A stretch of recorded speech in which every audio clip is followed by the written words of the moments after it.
তোমরা যদি আজকের এই ক্লাসটা মনোযোগ দাও তাহলে এক ক্লাসে জাবেদা একদম তোমাদের কমপ্লিট হয়ে যাবে। সো চলো শুরু করা যাক। তো আমি সর্বপ্রথম লিখেছি হিসাব বিজ্ঞানের ডেবিট ও ক্রেডিট বোঝার সবচেয়ে সহজ নিয়ম, মানে এই চ্যাটটা মানে এই চারটা যেটা আছে এটা যদি তোমরা একটু মনোযোগ সহকারে দেখো ভাই তোমাদের হিসাব বিজ্ঞান একদম ক্লিয়ার হয়ে যাবে। তারপর আমি পুরো বিস্তারিত আলোচনা করব। হিসাবের ধরন বৃদ্ধি পেলে হ্রাস পেলে, মানে বাড়লে কি হবে কমলে কি হবে। তো সর্বপ্রথম আছে সম্পদ, অ্যাসেট। অ্যাসেট মানে সম্পদ, সম্পদ যদি বাড়ে তাইলে হইব ডেবিট আর কমলে ক্রেডিট। শেষ। তারপরে আছে ব্যয়, ব্যয় মানে এক্সপেন্স, মানে খরচ, এগুলো বাড়লে কি হবে, এগুলো বাড়লেও ডেবিট আর কমলে ক্রেডিট। মানে তোমরা সবসময় মনে রাখবে সম্পদ আর এটা আছে এক্সপেন্স, এই দুইটার জিনিস একই। এই যে যদি বাড়ে সম্পদ আর এক্সপেন্স যদি বাড়ে বৃদ্ধি পায় তাহলে হইব ডেবিট জামাতার ক্ষেত্রে, আর কমলে ক্রেডিট। পরে বাকি যেই তিন চারটা এন্ট্রি আছে, দায়। দায়, দায় মানে কি তোমার কাছ থেকে যেটা পায় সেটা যদি কি হয় বাড়ে তাইলে হইব ক্রেডিট আর কমলে ডেবিট। তারপরে হইতাছে আয় বা রেভিনিউ, মানে ইনকাম, মানে তোমার ইনকাম হইছে এটা কি হয়, এটা যদি বাড়ে ইনকাম আয় যদি বাড়ে তাইলে হইব ক্রেডিট আর কমলে ডেবিট। তারপরে হইতাছে মালিকানা বা মূলধন, ক্যাপিটাল, ইকুইটি, এগুলো যদি বাড়ে তাইলে হইব ক্রেডিট আর কমলে ডেবিট। এক কথায় মনে রাখবা সম্পদ আর ব্যয় এই দুইটা যদি বাড়ে তাইলে হইতাছে ডেবিট আর কমলে ক্রেডিট, আর বাকি যে দায়, আয়, মালিকানা, মূলধন এগুলো যদি বাড়ে তাইলে ক্রেডিট, কমলে ডেবিট। এখন তোমাদের প্রশ্ন হইতে পারে যে কোনগুলা সম্পদ, কোনগুলা ব্যয়, কোনগুলা দায়, কোনগুলা আয়, কোনগুলা মালিকানা বা মূলধন, এগুলো আমরা কিভাবে বুঝবো। অনেকে বলতে পারে সম্পদ কি, সম্পদ হইতেছে এমন একটা অর্থনৈতিক সম্পত্তি যেটার আর্থিক মূল্য আছে, ভবিষ্যতে যেটার মাধ্যমে অর্থনৈতিক সুবিধা পাওয়া যেতে পারে, এটাই সাধারণত সম্পদ বা সম্পত্তি। আর এই সম্পদ গুলা কি সাধারণত আমরা একটু এক চোখে দেখে নিই, মানে এক পলকে।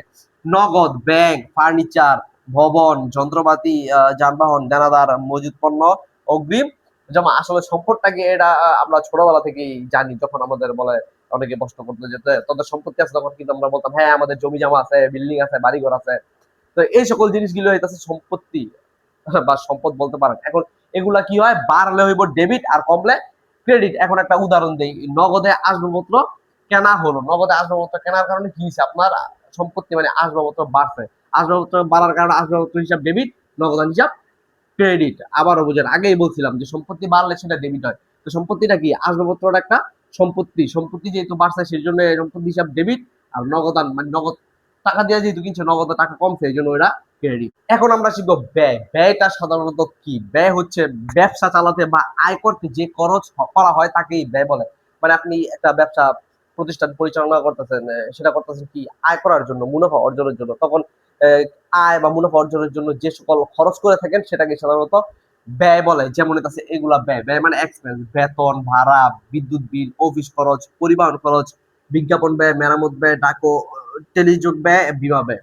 মানে আপনি প্রতিষ্ঠান পরিচালনার ক্ষেত্রে আপনার যে প্রতিষ্ঠানের কর্মচারী তাদের বেতন দিতে হবে, তারপরে প্রতিষ্ঠানের ভাড়া দিতে হবে, বিদ্যুৎ বিল দিতে হবে, অফিস খরচ দিতে হবে, পরিবহন খরচ দিতে হবে, পণ্যদ্রব্য আনতে গেলে সেটা পরিবহন করে আনতে হয়, সেটার খরচ দিতে হয়। তারপর আপনার ব্যবসার প্রসারের জন্য বিজ্ঞাপন দিতে হয়, সেটারও খরচ আছে।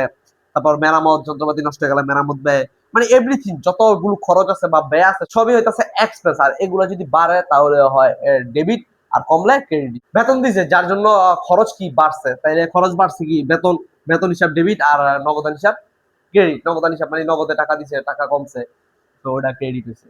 এখন আমরা জানবো যে সকল হিসাব বাড়লে ক্রেডিট হয় আর কমলে ডেবিট হয়। হ্যাঁ, এখন আমরা এর মধ্যে রয়েছে দায়। দায় মানে লাইবিলিটিস। দায়টা কি আসলে এটা তোমাদের জানতে হবে। দায়টা ওই আছে এমন একটা জিনিস, মানে তোমাদের কাছ থেকে কেউ কিছু পায় সেটা তোমাদের পরিশোধ করতে হবে, ভবিষ্যতে তোমাদের পরিশোধ করতে হবে, সেগুলোই দায়। সহজ ভাষায় বুঝাইলাম। আর দায়ের মধ্যে হচ্ছে পাওনাদার, ব্যাংক ঋণ, বেতন বকেয়া, ভাড়া বকেয়া, কর বকেয়া। মানে হইতাছে যেমন পাওনাদার, তুমি একটা কিছু কেউ কাছ থেকে কিনছো কিন্তু বাকিতে কিনছো, তোমার কাছে সে টাকা পায়, এটা পরিশোধ করতে হবে, এটা হলো পাওনাদার। তারপর ব্যাংক ঋণ, ব্যাংক থেকে ঋণ দিছো কোনো প্রয়োজনে। তারপর বেতন বকেয়া, ভাড়া বকেয়া, মানে এগুলা তোমার কাছ থেকে পায়, তুমি এখনো দেও নাই, পরবর্তীতে দিবা। মানে এক কথায় তোমার কাছ থেকে কেউ কিছু পায় সেটা তুমি পরবর্তীতে দিবা ব্যবসার ক্ষেত্রে, সেগুলো হইতেছে দায়। আর দায় যদি বাড়ে তাহলে সেটা কি হয় ক্রেডিট, আর কমলে ডেবিট। তাহলে দাঁড়ে পণ্য কেনা হলো, এটা একটা উদাহরণ। দাঁড়ে পণ্য কেনা হলো, দ্বারা যেহেতু পণ্য কিনছে মানে ক্রয় করছে, সবসময় আমরা জানি ক্রয় হিসাব কি হয় ডেবিট হয়, তাই ক্রয় হিসাব ডেবিট আর পাওনাদার হিসাব ক্রেডিট। আমরা দেখেছিলাম যে মূলধন, মূলধন এগুলো যদি বাড়ে তাহলে ক্রেডিট আর কমলে ডেবিট। তুমি ব্যবসায় মূলধন, তুমি একটা ব্যবসা পরিচালনা করতেছো, সেখানে মূলধন বিনিয়োগ করছো, যার কারণে কি হয়েছে, তোমার মূলধন কমছে, ঠিক আছে। আর কি বিনিয়োগ করছো, নগদে টাকা বিনিয়োগ করছো, তাই নগদান হিসাব ডেবিট, মূলধন হিসাব ক্রেডিট। যেমন হচ্ছে মালিক ব্যবসায় 5 লাখ টাকা বিনিয়োগ করছে, তাহলে সবসময় মূলধন তোমার খেয়াল রাখতে হবে, এটা কি ক্রেডিট। মূলধন হিসাব ক্রেডিট আর নগদান হিসাব ডেবিট, যেহেতু টাকাটা নগদে বিনিয়োগ করছে এই জন্য নগদান হিসাব ডেবিট হচ্ছে। এখন হচ্ছে আয়। আয় মানে ইনকাম বা রেভিনিউ। এই আয় যদি বাড়ে তাহলে সেটা ক্রেডিট। তার মধ্যে রয়েছে বিক্রয়, কমিশন, সুদ আয়, বাড়া আয়, সেবা আয়। বিক্রয়, তুমি বিক্রয় করলে কি হইতাছে, তোমার আয় হইতাছে। আয়, বিক্রয় কিছু বিক্রয় করছো, তুমি নগদ টাকা টোকা পাইছো, তা আয় হয়েছে। আয় কি বাড়ছে, তো এই আয় কি ক্রেডিট। তারপর কমিশন, কমিশন পাইছো, এটাও ক্রেডিট। সুদ আয়, ভাড়া আয়, সেবা আয়। সেবা আয় মানে তুমি তোর একটা চিকিৎসা দিছো, সেটার কারণে কি টাকা পয়সা পাইছো, ইনকাম করছো, এটাও একটা আয়। আর আয় সবসময় কি ক্রেডিট। যেমন একটা উদাহরণ দিলাম, নগদে পণ্য বিক্রয় 5,000 টাকা, নগদে পণ্য বিক্রয় করছো, বিক্রয় বিক্রয় করার কারণে কিছু তোমার আয় হয়েছে, মানে বিক্রয় বাড়ছে, তাই বিক্রয়টা কি হয়েছে, এই যে ক্রেডিট। বিক্রয় হয়েছে ক্রেডিট, আর নগদ যেহেতু টাকা আইছে, নগদ হিসাব ডেবিট। একদম সহজে মনে রাখার কৌশল, সব থেকে সহজে হইতাছে মনে রাখার কৌশল ডেবিট। ডেবিট কোনগুলো হইব, সম্পদ বৃদ্ধি, ব্যয় বৃদ্ধি। যদি সম্পদ আর ব্যয় বৃদ্ধি পায় তাহলে এক কথায় ডেবিট। আর ক্রেডিট কোনগুলো হইব, যদি দায়, মূলধন, আয় এগুলো বৃদ্ধি পায় তাহলে ক্রেডিট। এটা আমি সর্বপ্রথমই তোমাদের বুঝাইছিলাম। এতক্ষণ যেগুলো বুঝাইলাম এগুলো যদি তোমরা ভালো করে বুঝতে পারো তাহলে অলরেডি তোমাদের জাবেদা শেষ। তোমাদের জাবেদা আর কেউ আটকাইতে পারবে না। আর তোমরা নগদান বই, তারপর খতিয়ান, জাবেদা এগুলা কোনো সময় আটকাইবে না। সর্বশেষ 2-3টা এন্ট্রি আছে, এগুলো মানে একদম ইজিলি যদি বুঝতে পারো। যেমন ব্যক্তিগত মানে পার্সোনাল, বাস্তব, রিয়েল, নামিক, নমিনি হিসাবের নিয়ম, এগুলার নিয়ম। ব্যক্তিগত হিসাব, পার্সোনাল অ্যাকাউন্ট, এটার ক্ষেত্রে যে পাবে সে ডেবিট, আর যে দেবে সে ক্রেডিট। কোনো কিছু পাইলে ডেবিট।